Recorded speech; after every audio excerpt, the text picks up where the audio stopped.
नमस्कार साथियों, मैं अनीता श्रीवास्तव आपका हार्दिक अभिनंदन करती हूँ। श्रीमद् वाल्मीकि रामायण में आज का प्रसंग है निषाद राजगुह का अपने बंधुओं को नदी की रक्षा करते हुए युद्ध के लिए तैयार रहने का आदेश दे भेंट की सामग्री ले भरत के पास जाना और उनसे आतिथ्य स्वीकार करने के लिए अनुरोध करना। उधर निषाद राजगुह ने गंगा नदी के तट पर ठहरी हुई भरत की सेना को देखकर सब ओर बैठे हुए अपने भाई बंधुओं से कहा, भाइयों, इस ओर जो यह विशाल सेना ठहरी हुई है समुद्र के समान अपार दिखाई देती है। मैं मन से बहुत सोचने पर भी इसका पार नहीं पाता हूँ।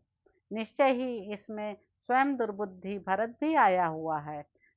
यह कोविदार के चिन्ह वाली विशाल ध्वजा उसी के रथ पर फहरा रही है। मैं समझता हूँ कि यह अपने मंत्रियों द्वारा पहले हम लोगों को पाशों से बंधवाएगा अथवा हमारा वध कर डालेगा। तत्पश्चात जिन्हें पिता ने राज से निकाल दिया है उन दशरथ नंदन श्री राम को भी मार डालेगा। कैकेयी का पुत्र भरत राजा दशरथ की संपन्न एवं सुदुर्लभ राजलक्ष्मी को अकेला ही हड़प लेना चाहता है, इसलिए वह श्री रामचंद्र जी को वन में मार डालने के लिए जा रहा है। परंतु दशरथ कुमार श्री राम मेरे स्वामी और सखा हैं, इसलिए उनके हित की कामना रखकर तुम लोग अस्त्र शस्त्रों से सुसज्जित हो यहाँ गंगा जी के तट पर मौजूद रहो।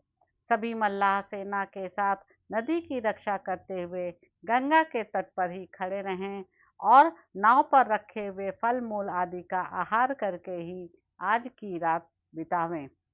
हमारे पास 500 नावें हैं, उनमें से एक एक नाव पर मल्लाहों के 100 जवान युद्ध सामग्री से लैस होकर बैठे रहें। इस प्रकार गुरु ने उन सबको आदेश दिया। उनसे फिर कहा कि यदि यहाँ भरत का भाव श्री राम के प्रति संतोषजनक होगा तभी उनकी यह सेना आज कुशल पूर्वक गंगा के पार जा सकेगी। यूं कहकर निषाद राजगुह मत्स्यंडी फल के गूदे और मधु आदि की भेंट सामग्री लेकर भरत के पास गया। उसे आते देख समयोचित कर्तव्य को समझने वाले प्रतापी सूत पुत्र सुमंत्र ने विनीत की भांति भरत से कहा, ककुस्त कुलभूषण, यह बूढ़ा निषाद राजगुह अपने सहस्त्रों भाई बंधुओं के साथ यहाँ निवास करता है। यह तुम्हारे बड़े भाई श्री राम का सखा है। इसे दंडकारण्य के मार्ग की विशेष जानकारी है।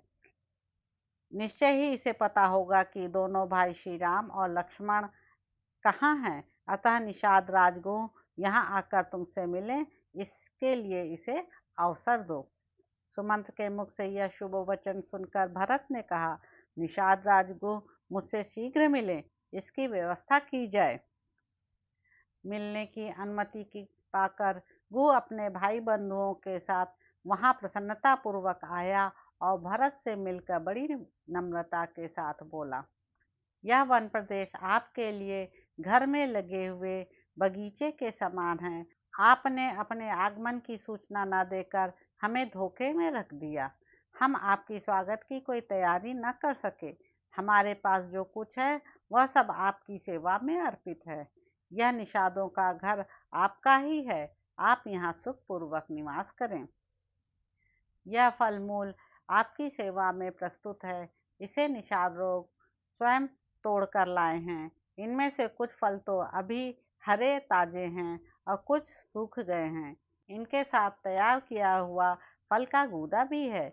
इन सब के सिवा नाना प्रकार के दूसरे दूसरे वन्य पदार्थ भी हैं, इन सबको ग्रहण कर लें। हम आशा करते हैं कि यह सेना आज की रात यहीं ठहरेगी और हमारा दिया हुआ भोजन स्वीकार करेगी। नाना प्रकार की मनोवांछित वस्तुओं से आज हम सेना सहित आपका सत्कार करेंगे। फिर कल सवेरे आप अपने सैनिकों के साथ यहाँ से अन्यत्र जाइएगा। तो इस प्रकार साथियों, अयोध्या कांड में निहित 84वां सर्ग यहाँ पर समाप्त होता है। इसके अगले अंक में जानेंगे कि गुह और भरत की बातचीत तथा भरत का शोक। अब आपसे अगले अंक में मुलाकात होगी। धन्यवाद साथियों।